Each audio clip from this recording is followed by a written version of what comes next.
Everybody, you are not ready for the guide. So I discovered my feet and battle of politics and what happened.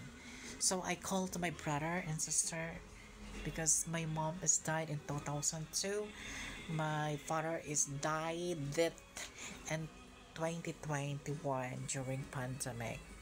So wala na kami mga magulang. Kami dala magkakapatid.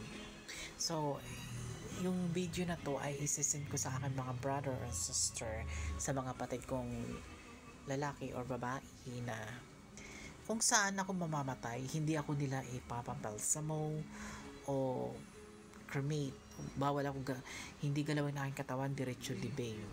So kung saan naman ako mamamatay sa Philippines or sa amo ko o saan lugar, tapos pag dinala ako sa hospital, pag bawal ako balsamuhin o i-cremate kasi kailangan mo ng mga kapatid, family, bago galawin yung body.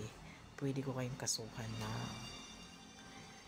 alam nyo na yon. So dahil kahit ako patay na, gumagana pang aking kapangyarihan ng spirit sa earth na to. So baka pag ginalaw yung body ko, tinanggal yung mga bituka ko, baka mamaya yung mga hospital na yan, kung saan man yan, baka gumuho yan at mamatay kayo lahat. Sorry na lang, you're very scary. So I preparate kasi hindi naman natin alam ang takbo ng isip ng tao.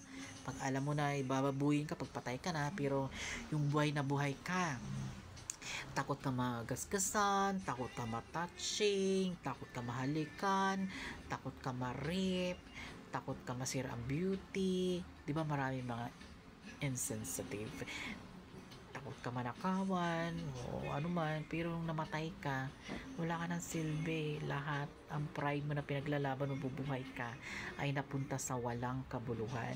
Kaya yung mga action yun dyan, whatever you want in this world, and fuck your body, I don't recommend it for good, and explore the world for reason why about your personality displayed or whatever aero contest.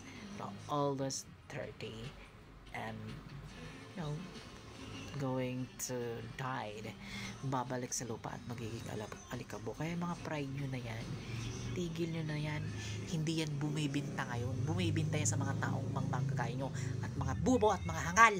Alam nyo ba yun? Putang ina nyo. Fuck you. Go to hell.